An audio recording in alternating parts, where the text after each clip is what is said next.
सरकारी योजना को नहीं गंडगोल पुलिस उपस्थित उत्तेजना काम बंद होबार आशंका।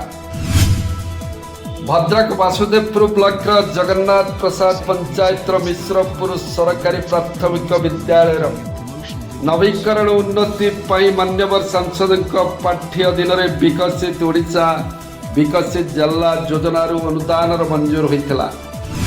यह अनुदान रे स्कूल घर निर्माण और किसी उन्नतिमूलक कार्य करा योजना रही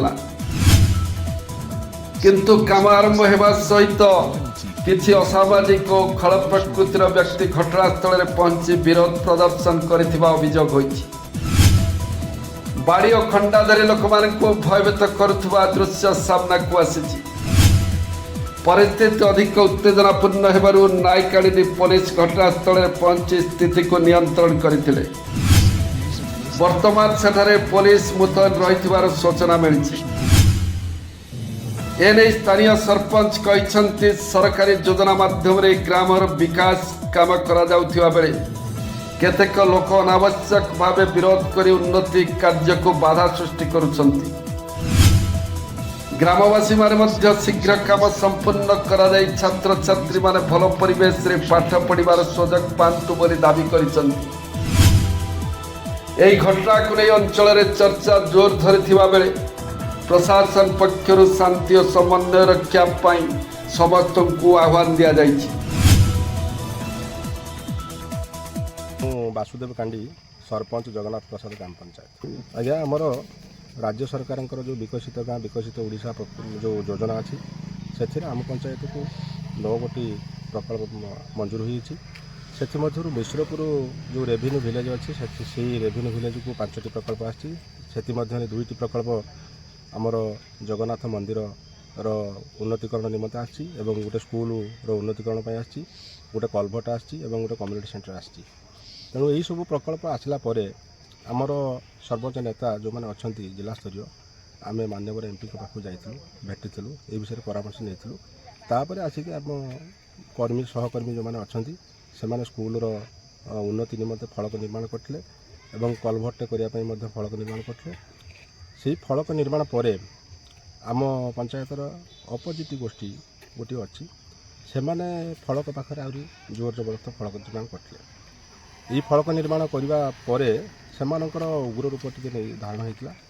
से गाड़ी गुलज करते, जीवन मारिदेवा को धमक दूसरे। एमती सब कथा आलोचना पर थाना काली गोटे लेखिक आम दे गत काली ये आशंका कराला कि ये जिनस आगू न बढ़ू थाना अधिकारी पाखे पहुँचला गोटे समाधान निश्चय हम। तेणु थाना अधिकारी काली देला सका सब रूप धारण कर तो जानते आहा आम थाना अधिकारी मैंने आसिक यथा समय पहुँचला 112 आसिक पहुँचला। थाना बाबू ए हस्तक्षेप कर उभय पक्ष डाकी माइकांडी थाना को गले तो निश्चय समाधान हम बोली आशा कर। गाँव मैंने जो देखु आम जो खंडा तलवार सब बाहरी कहीं बाहर कौन आज्ञा कौन करा जो मैंने समाज रे कौन भल चिंताधारा करिपारंती नाही से माने भूल चिंताधारा को आपणाउछंती। तेणु आम कौन करें आईन अच्छी आईन तार व्यवस्था निश्चय कर। सरपंच हिसाब से कौन सरपंच हिसाब से मुझे मो पंचायत एमती असामाजिक कार्यक्रम कौटी न हो जहाँ कि हो सब श्रृंखला हो समस्त परामर्श हो समस्त भल रुहतु मोर उद्देश्य हो। हरकृष्ण कुंवर घर मिश्रपुर मिश्रपुर मोर घर बर्तमान सब कष्ट कौन स्कूल विषय कौन अभियोग स्कूल विषय अभियोग सार आमर सरपंच जो मत हेड सार कहले घर परिस्थिति खराब है तुम सरपंच अच्छी तुम एपर्यंत किसी करूना मैंने हाँ देखा सरपंच को कहलु से 1 लाख टका आमको देता सी जो कहल 1 लाख टकार कौन हम जे भी आसला एस्टिमेट देता 1 लाख टका देखी कौन कर ना 1 लाख टका दरकार नहीं आम मुझे ये करी कलेक्टर ग्रीभांस देली कलेक्टर आम आसुन बासदेव ग्रीभांस देली देलापर से मैडम को डाक कहले कौन ये कहूँ मैडम को देखा आमर बीडीओ मैडम कहले हाँ आज्ञा मुझे पैसा सैंक्शन करदेवी ठीक अच्छे तुम जा मुझे पैसा सैंक्शन कर आसली तापर आ मैडम को पुणी जा देखा कर 2 थर 3 थर गलापर आम एमपी डकैले एमपी गति गलु एमपी कहले आमर 5टा प्रोजेक्ट तुम गाँव को आसी 5टा प्रोजेक्ट रु तुम 3टा प्रोजेक्ट कर 2टा प्रोजेक्ट छाड़देव से अन्य मैंने करेंगे ତେଣୁ ସେଇ ହିସାବରେ ଆମେ ଏମ୍ପିକ ହିସାବରେ ମୁଁ ଫଳକ କଲୁ।